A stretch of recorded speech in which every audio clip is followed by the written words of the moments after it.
that good stuff. So I think we're going to have a beautiful place for our retreats starting in August. And I hope that more people actually will come. I think we could accommodate up to about 10 people very easily. There's another house we can rent. Actually, there's 2 more houses we can rent just within walking distance, a short way down the hill or across the hill. And we're going to be in a different village. Right now we're in Las Margaritas, which is right on the lake. But this other place is in Benito Juarez, which is up on the hill, and it has a spectacular view. You've all seen some of the beautiful pictures on the site of the lake and the countryside, huh? That is so pretty. Well, those pictures were taken from Benito Juarez. So we're going to be up there, even though the house is surrounded by so much trees, like lemon trees and all kinds of coffee trees and flowering bushes and everything, that it doesn't have a view of the lake. But if you just walk down a little bit, like to the school, which is 1 block away, then you can see from the terrace, you can see the whole Lake Catemaco, and it's extremely beautiful. So, huh? 5 waterfalls. Yeah, right now we have 1 waterfall. But there's 5 waterfalls. I mean, Krishna is just... And just down the street, if we want to start a farm, just down the street, there's like 2 hectares of land that we can rent for a very reasonable price. And we can hire local people for very cheap to work on it.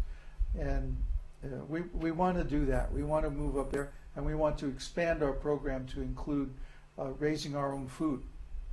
This is what Prabhupada wanted. He said, real wealth means land and cows. And the land here is very cheap, very reasonable. So we have the opportunity now to really do something very nice to satisfy Srila Prabhupada. And I want to give everyone the opportunity to come down here and see for yourself how wonderful it is. I think if you come down here, you're not going to want to leave, so you better give yourself plenty of time. Seriously. You know, the next time I have to leave is in July to apply for my residence visa. And I'm not looking forward to it. Even though it's only a couple of days, I have to go up to DF or Oaxaca or somewhere. I don't want to go. I just like to stay here and work on Vedanta Sutra. It's very, very pleasant. Even though it's a little hot. Well, by August or so, it's not going to be so hot. It'll cool down quite a bit. And then by September, it'll be really nice. So if you come in September, then it'll be very temperate, and you'll really enjoy it here. So we're all having a pretty good time.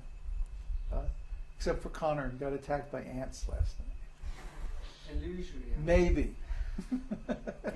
Still trying to figure out if it was real or not.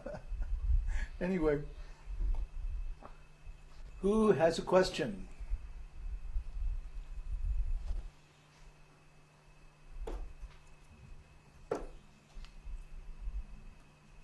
Somebody must have a question after seeing all that.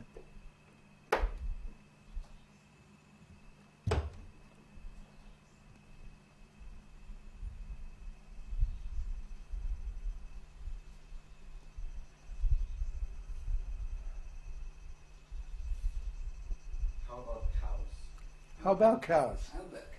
How now, brown cow? There are all kinds of cows here.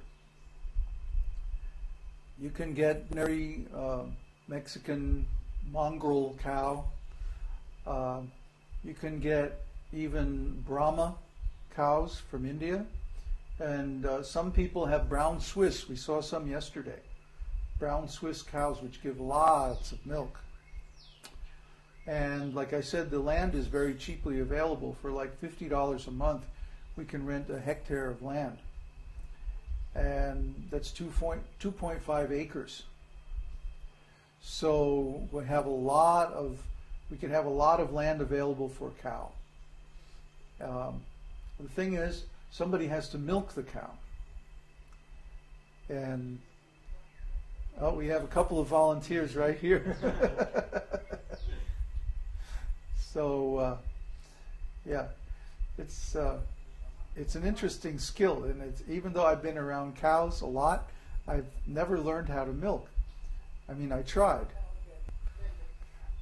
but somehow my hands don't have the right kind of strength or whatever.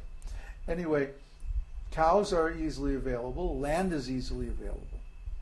And even the place where we'll be staying is big enough that we could plant vegetables and herbs all over the place and hardly ever have to go to the store for anything, except packaged goods. We can make our own yogurt. We can make our own cheese. Milk is very cheap here. It's like 3.5 pesos per liter. That's a liter is about a quart. 3.5 pesos. That's like 35 cents. And milk hasn't been 35 cents a quart in America in, I don't know, 30 years or something. And it's organic. The cows just eat grass. They're not fed all this nonsense chemicals and antibiotics and all this stuff. So are you going to get some cows? I heard they're very hard to care about. Who says that? They eat grass and noon. Yeah, they eat grass and you have to milk them. Now, there is something to taking care of cows. You have to know something about cows. But mostly the cows take care of themselves. We had cows at New Taliban, but we never did anything to the cows. I mean, just hung out there in the fields, and they stuck together in a herd and chased off the coyotes all by themselves. I mean, they just took care of themselves. Here we don't even have coyotes. Anyway, I haven't been in a country place in a long time that didn't have coyotes. So anyway, no coyotes around here, no wolves or other predators that attack the cows. They don't attack cows. Huh? They attack us. Oh, well, as long as we don't go swimming in the lake, we don't have to worry about it. Okay, so can you grow year round there where it is? The growing season, there's two growing. The main growing season is from June through December. And then like from March through April, there's a short growing season. So we can grow stuff, yeah, pretty much year round, especially if we make a hothouse or something for the coldest part of the winter. We could have plants ready to set out right in the spring and have two growing seasons. This part of the year is kind of dry. But if you have irrigation available, no reason why you couldn't grow almost year round. How is this place similar or different to Vrindavan? Well, it's actually better than Vrindavan in some ways because the ecology had all messed up here. First of all, it's volcanic soil. This whole area used to be a big volcano, and the lake was the crater. The main caldera of the volcano is now Lake Catemaco, and it's an extinct volcano. There hasn't been any activity in millions of years. We were just up yesterday. We were way up in the hills around some of the old cinder cones, and basically they're just like little swampy areas now. It's really pretty up there. We were just, our eyes were popping out of our heads. We couldn't believe it. But anyway, the soil is volcanic. That means it's extremely rich. And it's sandy clay. So, for example, I put tulsi in. As soon as I transplanted tulsis into some of the soil, they just went, well, you see them here, huh? I mean, they're just extremely vigorous, and they're putting out all kinds of. We have to pick the manjaris every day, or they would just go to seed. So these, this plant, this has got like I don't know a couple of dozen manjaris on it, and I pick them every day. So I can't even keep up with them. How is it better than Vrindavan? Well, the people here are very pious, and even though there is some cattle ranching, the people who keep milk cows don't kill them. You know, they don't sell them to the slaughterhouse. After giving milk their whole life, then they put the cows on the back pasture way up in the mountains, and they just let them graze there. So the people here are very pious. Even though they're Catholic, most of them, or like the fellow we're renting the house from, he says, I'm religious, but I don't go to church. Well, yeah, we're the same way. That's our mood, you know. We follow the Vedas, but we don't belong to any religious organization.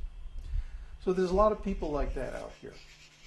And this Katimako area in general is a very spiritual place.